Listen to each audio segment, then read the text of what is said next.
ক্রমশই খারাপ হচ্ছে বাংলাদেশের আর্থিক পরিস্থিতি। শুধু খারাপই নয়, বরং বলা ভালো গোটা দেশের অর্থনৈতিক পরিস্থিতি বেশ খারাপ।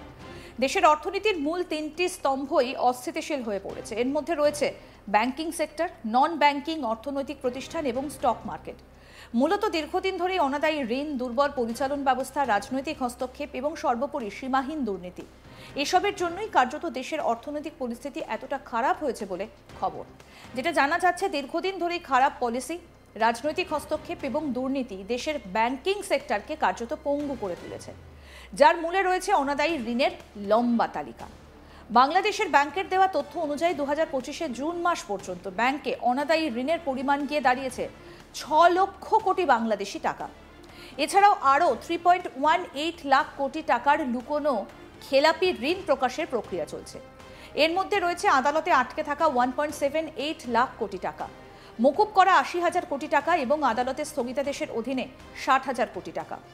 ক্রেডিট ইনফরমেশন ব্যুরো কর্তৃক প্রকাশিত তথ্য অনুযায়ী এই অনাদায়ী ঋণের মোট পরিমাণ 9 লক্ষ কোটি টাকায় পৌঁছতে পারে। এই ভয়াবহ পরিস্থিতির মধ্যে সরকার নতুন ব্যাংকিং কোম্পানি আইনের খসড়া থেকে ইচ্ছাকৃত ঋণ খেলাপির সংজ্ঞা অপসারণের প্রস্তাব করেছে। খসড়ায় যুক্তি দেওয়া হয়েছে যে ইচ্ছাকৃত ঋণ খেলাপিদের চিহ্নিত করা জটিল এবং বাস্তবতার সঙ্গে সামঞ্জস্যপূর্ণ নয়। তবে 2023 সালে সংশোধিত আইনে প্রতিটা ব্যাংককে ইচ্ছাকৃত খেলাপিদের একটা তালিকা তৈরি করে কেন্দ্রীয় ব্যাংককে জমা দেবার বাধ্যবাধকতা ছিল। নাম প্রকাশ না করার শর্তে বাংলাদেশ ব্যাংকের একজন কর্মকর্তা বলেন, পূর্ববর্তী সরকারের আমলে ঋণের নামে ব্যাপক লুটপাট হয়েছিল। ক্ষমতা থাকা সত্ত্বেও অনেক প্রভাবশালী ব্যবসায়ী ঋণ পরিশোধ করেননি। এই কারণেই নতুন খসড়ায় এই সংজ্ঞাটা অপসারণের প্রস্তাব করা হয়েছে। তবে বিশেষজ্ঞরা যুক্তি দিয়েছেন যে প্রকৃত খেলাপি ঋণদাতাদের হিসেব জনসমক্ষে প্রকাশ করলে ইচ্ছাকৃত খেলাপি ঋণদাতাদের চিহ্নিত করা সম্ভব। চট্টগ্রাম বিশ্ববিদ্যালয়ের প্রাক্তন অধ্যাপক ডক্টর মইনুল ইসলাম বলেন, পুনর্তফসিল বাতিলকরণ এবং সুদ মকুবের সংস্কৃতি ব্যাংকগুলির আর্থিক স্বাস্থ্যের উন্নতি করে না। এমনকি কাগজে কলমে খেলাপি ঋণ কমিয়ে আনলেও যা ঘটছে তা জনসমক্ষে প্রকাশ করতে হবে। এটা দীর্ঘমেয়াদে ব্যাংকিং খাতের জন্য উপকারী হবে। বাংলাদেশ ব্যাংকের governor doctor Ahsan H Mansur আরও স্বচ্ছতার প্রতিশ্রুতি দিয়ে বলেছেন, এখন থেকে কোনো তথ্য গোপন রাখা হবে না। সমস্ত খেলাপি ঋণ জনসমক্ষে প্রকাশ করা হবে এবং কঠোরভাবে আদায়ের প্রচেষ্টা চালানো হবে। এশীয় উন্নয়ন ব্যাংক এডিবি সম্প্রতি জানিয়েছে যে এশিয়ার মধ্যে বাংলাদেশে এখন খেলাপি ঋণের পরিমাণ সবচেয়ে বেশি। 2024 সালে দেশের মোট বিতরণকৃত ঋণের 20.2% খেলাপি হয়েছে, যা আগের বছরের তুলনায় 28% বেশি। এডিবি বাংলাদেশকে এশিয়ার সবথেকে দুর্বল ব্যাংকিং ব্যবস্থা হিসেবে বর্ণনা করেছে। অন্যদিকে ভারত, পাকিস্তান এবং শ্রীলঙ্কা সংস্কারের মাধ্যমে খেলাপি ঋণ কমাতে সক্ষম হয়েছে বলে উল্লেখ করেছে ADB.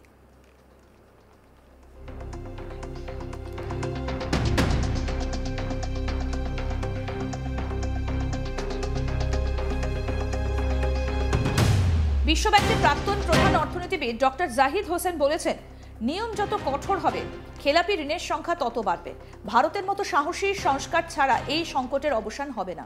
South Asian network on economic modelling SANEM তার নির্বাহী পরিচালক সেলিম রায়হান আরও বলেন, রাজনৈতিক হস্তক্ষেপ বন্ধ না করলে এবং বিচার বিভাগকে শক্তিশালী না করলে সমস্যার সমাধান হবে না। ক্ষতি সামাল দিতে এক অভূতপূর্ব পদক্ষেপে বাংলাদেশ ব্যাংক 5টি ইসলামী ব্যাংককে মিশিয়ে দিচ্ছে। এই ব্যাংকগুলির মধ্যে রয়েছে ফার্স্ট সিকিউরিটি, সোশ্যাল ইসলামী, গ্লোবাল ইসলামী, ইউনিয়ন এবং এক্সিম ব্যাংক। এই ব্যাংকগুলিকে একত্রিত করে একটা নতুন রাষ্ট্রায়ত্ত প্রতিষ্ঠানে পরিণত করার সিদ্ধান্ত নিয়েছে বাংলাদেশ ব্যাংক, যার নাম আপাতত ইউনাইটেড ইসলামী ব্যাংক। জানা গিয়েছে সরকার কমপক্ষে 20,000 কোটি টাকা মূলধন যোগাবে। এই ব্যাংকগুলোর খেলাপি ঋণের হার 48 থেকে 98% মধ্যে। বাংলাদেশের গভর্নর এই বিষয়ে বলেন, এই উদ্যোগ আমানতকারীদের সুরক্ষার স্বার্থে। তিনি আরও বলেন, আতঙ্কিত হবার কিছু নেই, সরকার সমস্ত দায়িত্ব নেবে। রাষ্ট্রায়ত্ত ব্যাংকগুলির জন্য পরিস্থিতি সমানভাবে ভয়াবহ। খেলাপি ঋণ পুনরুদ্ধার কার্যত স্থবির হয়ে পড়েছে। চলতি বছরের প্রথম 6 মাসে দীর্ঘ 20টি খেলাপির 31,908 কোটি টাকা পাওনা ছিল, যার মধ্যে মাত্র 219 কোটি টাকা আদায় করা সম্ভব হয়েছে। জনতা ব্যাংক সবচেয়ে খারাপ অবস্থায় রয়েছে। এই ব্যাংকের খেলাপি ঋণের পরিমাণ 70,845 কোটি টাকা, যা তাদের মোট ঋণ পোর্টফোলিওর 75%। তবে কিছু ইতিবাচক লক্ষণও রয়েছে। জুলাই মাসে ব্যাংক আমানতের প্রবৃদ্ধি 8.42%-এ পৌঁছেছে, যা আগের মাসের তুলনায় সামান্য উন্নতির বিষয়। ব্যাংকাররা এটিকে আস্থা ফিরে আসার একটা সামান্য লক্ষণ হিসেবে দেখছেন। ব্যাংকিং খাতের অস্থিরতা ব্যাংক বহির্ভূত আর্থিক প্রতিষ্ঠানগুলিতেও ছড়িয়ে পড়েছে। এখানে পরিস্থিতি আরও উদ্বেগজনক। বাংলাদেশ ব্যাংকের মতে 20টা সমস্যাগ্রস্ত এনবিএফআই এর খেলাপি ঋণ মোট 21,462 কোটি টাকা, যা তাদের ঋণ পোর্টফোলিওর 83%। কেন্দ্রীয় ব্যাংক এই প্রতিষ্ঠানগুলির মধ্যে 9টিকে অবসায়নের সুপারিশ করেছে। বিশেষজ্ঞরা বলছেন যে এই খাতটি কার্যকরভাবে দেউলিয়া হয়ে গেছে। অনেক আমানতকারী ঋণ পরিশোধ করতে অক্ষম, যা জনসাধারণের আস্থা আরও ক্ষুণ্ণ করেছে। 2024 সালের ডিসেম্বর পর্যন্ত এই 20টি প্রতিষ্ঠানের মোট ঋণ ছিল 25,808 কোটি টাকা। তবে জামানত মাত্র 6,899 কোটি টাকা ছিল, যা মোট ঋণের মাত্র 26%। কেন্দ্রীয় ব্যাংকের কর্মকর্তারা সতর্ক করে বলছেন যে আমানতকারীদের সুরক্ষার জন্য দ্রুত পদক্ষেপ না নিলে এই খাত সম্পূর্ণরূপে ভেঙে পড়তে পারে। এদিকে দেশের শেয়ার বাজারের অবস্থাও বেশ খারাপ। গত 16 বছরে বাজার প্রায় 38% সংকুচিত হয়েছে। মুদ্রাস্ফীতির সঙ্গে সামঞ্জস্য রেখে বিনিয়োগকারীরা বার্ষিক গড়ে 3% হারে মূলধন হারিয়েছেন। এদিকে একটা প্রভাবশালী গোষ্ঠী সম্পদ অর্জনের জন্য বাজারকে কাজে লাগিয়েছে বলে জানা গেছে। ঢাকা স্টক এক্সচেঞ্জ অনুসারে 397টি তালিকাভুক্ত কোম্পানির মধ্যে 98টি শেয়ার এখন 10 টাকার অতিরিক্ত মূল্যের নিচে লেনদেন করছে। এর মধ্যে অর্ধেকেরও বেশির দাম 5 টাকার নিচে।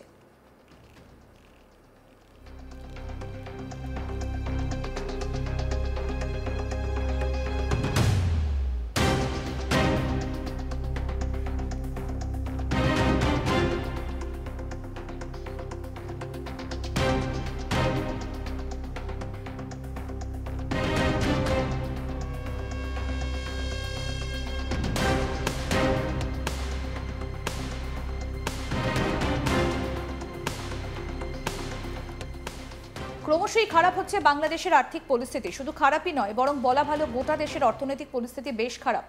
দেশের অর্থনীতির মূল 3টি স্তম্ভই অস্থিতিশীল হয়ে পড়েছে। এর মধ্যে রয়েছে ব্যাংকিং সেক্টর, নন ব্যাংকিং অর্থনৈতিক প্রতিষ্ঠান এবং স্টক মার্কেট।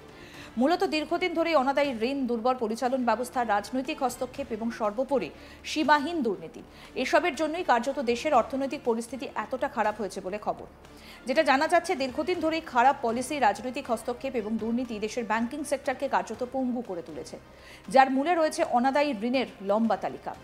বাংলাদেশের ব্যাংকের দেওয়া তথ্য অনুযায়ী 2025-এর জুন মাস পর্যন্ত ব্যাংকে অনাদায়ী ঋণের পরিমাণ গিয়ে দাঁড়িয়েছে 6 লক্ষ কোটি বাংলাদেশি টাকায়। এছাড়াও আরও 3.18 লাখ কোটি টাকার লুকোনো খেলাপি ঋণ প্রকাশের প্রক্রিয়া চলছে। এর মধ্যে রয়েছে আদালতে আটকে থাকা 1.78 লাখ কোটি টাকা, মকুব করা 80,000 কোটি টাকা এবং আদালতে স্থগিতাদেশের অধীনে 60,000 কোটি টাকা। ক্রেডিট ইনফরমেশন ব্যুরো কর্তৃক প্রকাশিত তথ্য অনুযায়ী এই অনাদায়ী ঋণের মোট পরিমাণ 9 লক্ষ কোটি টাকায় পৌঁছতে পারে। এই ভয়াবহ পরিস্থিতির মধ্যে সরকার নতুন ব্যাংকিং কোম্পানি আইনের খসড়া থেকে ইচ্ছাকৃত ঋণ খেলাপি তার সংজ্ঞা অপসারণের প্রস্তাব করেছে। আরও আপডেট পেতে দেখতে থাকুন আজ তাক বাংলা। সাবস্ক্রাইব করুন, নোটিফিকেশন পেতে বেল বাটন অপশন প্রেস করুন।